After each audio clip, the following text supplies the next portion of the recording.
And my dear friends, this is a special recording that I normally don't do because it's always dangerous to speak of oneself unless it's truly expedient.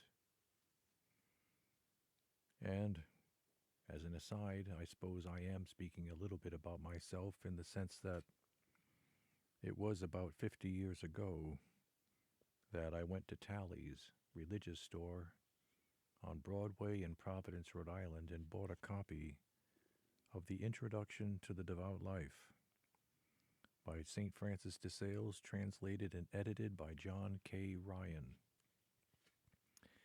And it cost me $1.75. And how do I know that? Because I bought used the exact similar copy, which also has a price tag on it of $1.75. Even has the same colored cover, which is quite distinctive. St. Francis de Sales. And that freshman year in college, I believe that I read 3 books, and the first was The Secret of the Rosary, which I came to indirectly through my great aunts, my ma tante Irene and my ma tante Anne Marie, both of whom made countless rosaries for the missions. When I was first converted to faith a few weeks before, I thought immediately of them because they had made so many rosaries, and they both babysat me a great deal when I was just a tyke. And so I bought The Secret of the Rosary, which had a profound impact. I bought this Introduction to the Devout Life, and I also bought and read in its entirety. It took me a month for that book. This last one is the Life of the Curé of Ars, St. John Vianney. I bought it in English, and it's the one written by Abbé Trochu. It's over 700 pages long, and it's taken from the process of canonization of that great saint.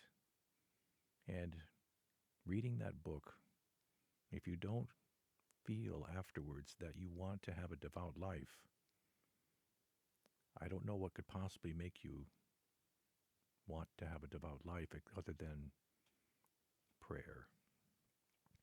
But this book, Introduction to the Devout Life, also made a very great impression upon me, so much so that even today, I have read it again, or most of it, since then, in those 50 years. But even going back, I can still remember quotes from this book because they were so wonderful. Reading it the second time, I did underline a few things, and I thought I would just share a couple of those impressions which were underlined. These are quotes that are quotable. If God's majesty ever sees me passionately in love with devotion, he will give her to me in an eternal marriage. Underlined.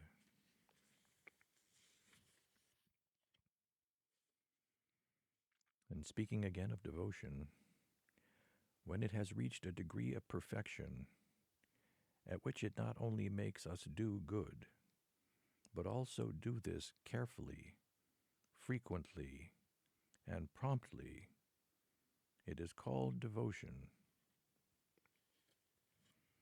And since devotion consists in a certain degree of eminent charity, it not only makes us prompt, active, and faithful in observance of God's commands, but in addition, it arouses us to do quickly and lovingly as many good works as possible, both those commanded and those merely counseled or inspired. Charity is spiritual fire, and when it bursts into flames, it is called devotion. And this one has a mark and an exclamation point next to it. A devout life is a life that is sweet, happy, and lovable.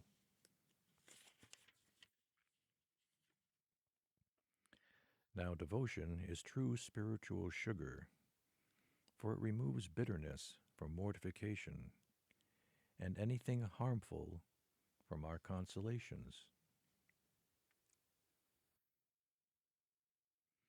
It makes honor and contempt alike useful to us. It accepts pleasure and pain with a heart that is nearly always the same, and it fills us with a marvelous sweetness. I can attest to that. Vile worm that I am. Why do I say that?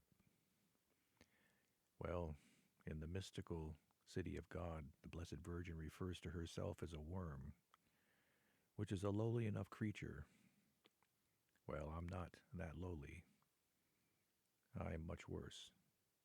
So I thought that vile worm might be appropriate for me. Anybody have a better moniker? I'll take it. And here we go, back to the book. Believe me, my dear beloved of God, devotion is the delight of delights and the queen of the virtues, since it is the perfection of charity. If charity is milk, devotion is its cream. If it is a plant, devotion is its blossom. If it is a precious stone, devotion is its luster. If it is a rich ointment, devotion is its odor.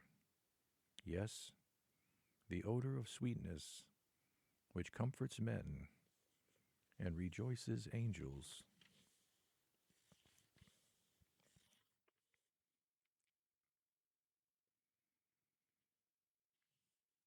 And speaking of the spiritual battle, fortunately for us, in this war, we are always victorious, provided that we are willing to fight. And that's enough of that. So, once again, the three books that made a great difference for me in that first year coming back to faith at the age of 18: The Secret of the Rosary by St. Louis de Montfort, which I frequently quote here and I highly recommend it, The Secret of the Rosary. Introduction to the Devout Life by St. Francis de Sales. If you're looking to possibly be devout, why would you not want to be introduced to it properly? And this book does that in a way that is at many times just delightful, the way that he puts things. And finally, the Curé d'Ars, the Curé of Ars, A-R-S, the life of Saint John Vianney, or Jean Vianney, and the author was Abbé Francois or Francis Trochu, Trochu. Books I highly recommend from my experience, and of course, the devotion of devotions for me is the Holy Rosary. The Holy Rosary. And again, the Holy Rosary.